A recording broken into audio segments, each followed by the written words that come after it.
महाशिवरात्र एकच असते की नाही, पण मग दर महिन्याला येणारी शिवरात्र कोणती? या दोन्हींमध्ये नेमका काय फरक असतो? चला जाणून घेऊया. आधी बघूया महाशिवरात्र म्हणजे काय. माघ महिन्यातल्या कृष्ण पक्षाच्या चतुर्दशी तिथीला महाशिवरात्र साजरी केली जाते, जी वर्षातून एकदाच येते.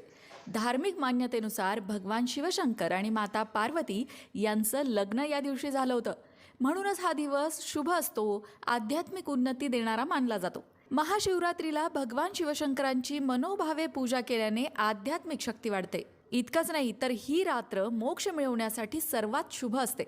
म्हणून रात्रभर जागरण करून पूर्ण श्रद्धेने पूजा केली तर महादेव मनोकामना पूर्ण करतात आणि सर्व दुःखांपासून मुक्ती मिळते. तर मासिक शिवरात्र ही दर महिन्याच्या कृष्ण पक्षातील चतुर्दशी तिथीला साजरी केली जाते.